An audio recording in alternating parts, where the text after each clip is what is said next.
Assalamualaikum, mahasiswa Indonesia yang cerdas. Bertemu lagi dengan saya Kartika Chandra Kirana. Sekarang kita ada di pembahasan tentang mesin learning. Disclaimer dulu ya, video pembelajaran ini itu bisa terwujud atas pembiayaan oleh LPPM dan LPPP melalui penelitian si Pejar.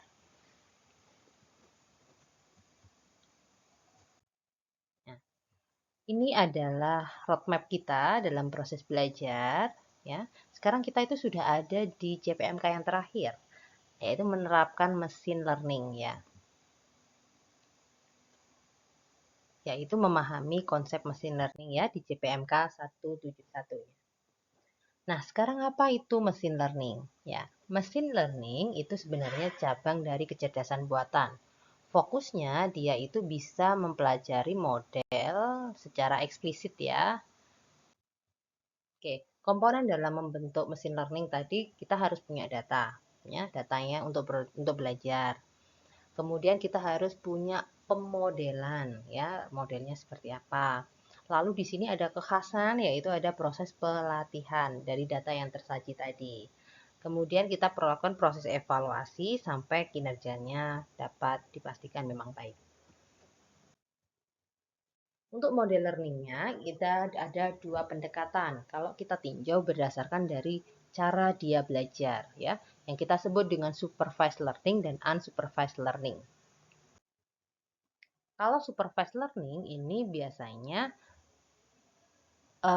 spesifikasinya ini berada pada data yang sudah kita punya label dalam proses belajarnya. Artinya kita waktu mau membelajar algoritma ini sistem kita itu sedang mempelajari pola data yang ada, itu datanya sudah kita berikan label.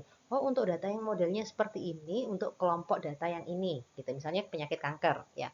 Oh, kalau penyakit kanker itu karakter datanya harus benjolannya ada benjolannya sekian, sentimeternya. Itu untuk bisa dikatakan penyakit kanker, misalnya.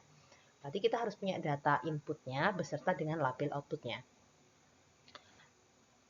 Kita bisa memanfaatkan data-data yang berlabel itu untuk ranah aplikasi apa saja. Pertama, klasifikasi. Jadi mengelompokkan data sesuai dengan kategori labelingnya tadi. Pola yang kedua adalah memprediksi nilai keberlanjutan atau kita sebut dengan regresi. Ya, jadi kalau kita punya, oh tadi data-data yang ada itu kalau inputannya misalnya prediksi harga emas ya. Oh, di hari sekian ini nilainya sekian. Hari sekian besoknya naik tuh 2000, besoknya lagi naik lagi 2000, besoknya lagi naik 2000. Berarti persamaannya adalah data sebelumnya ditambah dengan 2000. Maka kita bisa prediksi pada hari kapan peningkatannya akan sejauh apa. Nah, ini yang kita sebut dengan regresi. Tapi kan tidak semudah itu ya, bahwa misalnya kadang naik, kadang turun, harga emas saja contohnya. Kadang harganya naik, kadang harganya turun, maka akan ada challenge-challenge tersendiri di dalam proses memprediksi nilai keberlanjutan ini. Oke, ada model di dalam mesin learning yang pola belajarnya itu unsupervised learning. Artinya dia mempelajari pada data-data yang tidak berlabel. Dia kelompokkan sendiri berdasarkan pemahaman dari algoritma tersebut. Nah, pada aplikasinya kita bisa gunakan untuk proses clustering. Clustering ini mirip dengan klasifikasi, yaitu mengelompokkan data yang serupa, tapi kita tidak memberi justifikasi labelnya apa. Karena memang di datanya tidak ada informasi labelnya. Gitu. Sehingga ini misalnya ini kelompok yang merah, ini misalnya tentang data apa, ini yang hijau misalnya untuk warna yang hijau, ini untuk warna apa, ini untuk apa. Seperti itu ya, hanya mengelompokkan tanpa ada justifikasi label. Nah, yang kedua, kita juga bisa manfaatkan unsupervised learning ini untuk proses reduksi dimensi, mengurangi kompleksitas data, sehingga fitur-fitur yang nggak relevan itu bisa kita minimalisir. Contoh, saya mau mengkategorikan anak itu pintar dan tidak pintar. Nah, inputnya apa misalnya? Oh, ada kolom nilai IP, IPK, kemudian IP per semester ya maksudnya. Kemudian ada data prestasi internasional, kemudian keaktifan mengikuti perkuliah, keaktifan mengikuti organisasi begitu. Mungkin dari fitur-fitur tadi ada data yang tidak relevan terhadap kelulusannya misalnya gitu. Atau misalnya tingkat gaji orang tua, oh ternyata gaji orang tua ini tidak relevan terhadap kelulusan seorang anak gitu, tidak ada hubungannya, sehingga mungkin dari kolom-kolom yang kita dapatkan tadi fiturnya perlu dilakukan proses reduksi. Oh nggak perlu nih kita menggunakan input gaji orang tua untuk mengklasifikasikan anak ini pandai atau tidak. Seperti itu gambaran sederhananya. Nah, tadi kan kita ada beberapa tema ya, ada salah satunya adalah klasifikasi bagian supervised learning. Nah, metodenya apa saja yang bisa kita pakai? Ini untuk spill Anda, karena nanti di dalam perkuliahan ini mungkin tidak akan semua metode kita bahas secara spesifik ya. Jadi Anda perlu survei data-data yang punya relevansi dengan klasifikasi ini apa. Cuma saya spill metodenya, nanti seandainya tidak terbahas, Anda bisa mencari rujukan yang lain yang terkait. Yang pertama ini adalah KNN, ada lagi naive Bayes, ada SVM, ada decision tree, dan ada neural network. Nanti di video-video selanjutnya decision tree akan kita bahas, neural network tidak akan kita bahas. KNN kita bahas sedikit ya setelah ini. Naive Bayes mungkin saya skip, dan SVM juga saya skip. Oke, kita mulai dari KNN dulu. Nearest network ya. Jadi kita mencari poin terdekat. Ya misalnya data ini.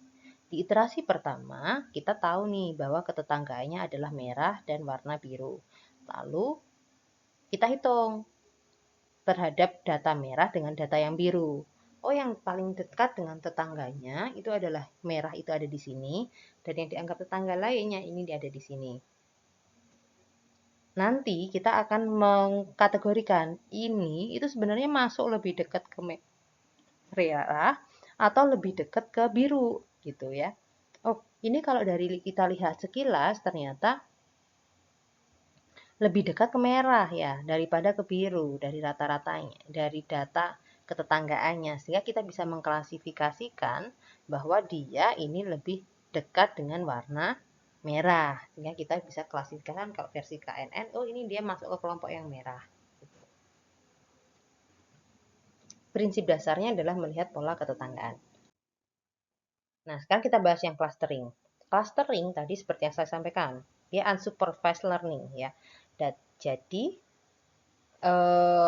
dia tidak punya label, tidak perlu harus punya label untuk bisa mengelompokkan. Walaupun nanti realisasinya untuk Anda menerapkan clustering, data yang berlabel pun nggak masalah Anda terapkan, hanya labelnya tidak Anda pergunakan.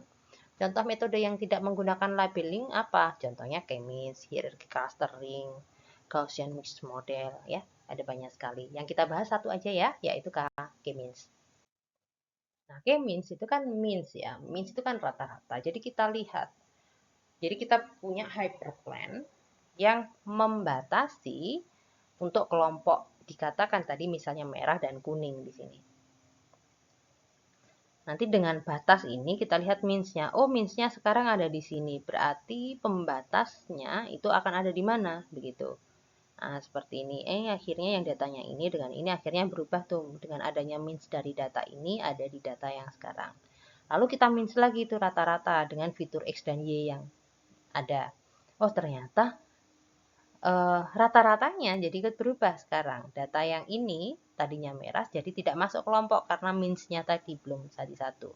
Dan terakhir, ternyata setelah iterasi lagi, posisinya tetap tidak ada perubahan. Sehingga kita bisa mengkategorikan untuk kategori kelompok yang dianggap merah itu adalah di bagian sini. Yang dianggap kuning ini adalah data-data yang ada di sini. Segitiga ini melambangkan means-nya. Means-nya itu posisinya di mana ya. Jadi segitiga itu melambangkan means-nya. Agak beda ya kalau KNN tadi lihat tetangganya. Dari tetangga yang dimasuk kelompok mana nih gitu. Tapi kalau means ini ya yang dikatakan sebagai kelompok yang merah mana, yang kelompok putih mana. Kemudian kita cek random dulu biasanya. Kemudian setelah dari set random dilihat lagi means-nya. Berubah nggak means-nya? Ketika berubah ya berarti kan rata datanya terhadap means-nya tadi ikut berubah. Nah, sekarang sudah paham belum terkait dengan machine learning? Coba yuk kita tes bagaimana pemahaman Anda. Untuk sebagai penguatan ada tugas rumahnya ya, silahkan kerjakan di modul sekian. Kita lanjut nanti ke pembahasan decision tree ya, dan jaringan saraf tier 1.